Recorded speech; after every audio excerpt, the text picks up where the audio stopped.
Aujourd'hui, la Terre abrite plus de 6,5 milliards de personnes. Dans 45 ans, la population mondiale pourrait atteindre de 8 à 13 milliards d'habitants, selon les projections des Nations Unies.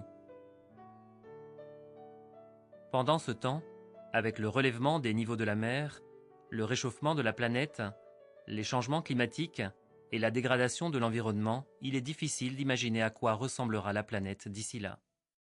Quelle réalité offrira-t-elle à nos enfants, petits-enfants et arrière-petits-enfants?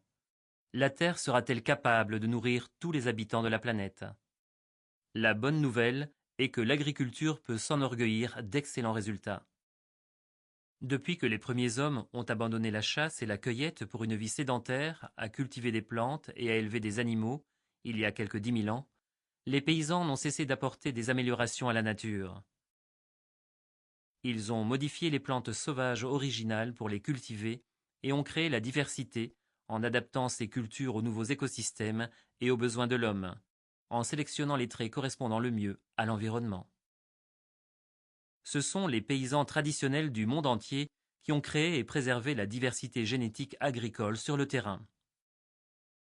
Mais il n'en reste pas moins qu'avec la création de variétés culturales modernes, les agriculteurs ont commencé à abandonner les variétés traditionnelles et à semer les nouvelles variétés à plus haut rendement.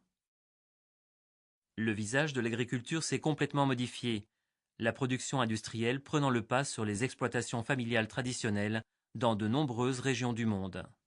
Ceci s'est traduit et continue de se traduire par des pertes massives et définitives de matériel génétique.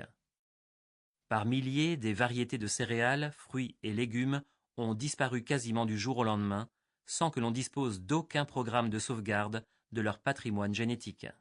Avec le temps, nous en sommes arrivés à apprécier la valeur incommensurable des ressources phytogénétiques pour l'alimentation et l'agriculture, et à prendre conscience du danger de les perdre.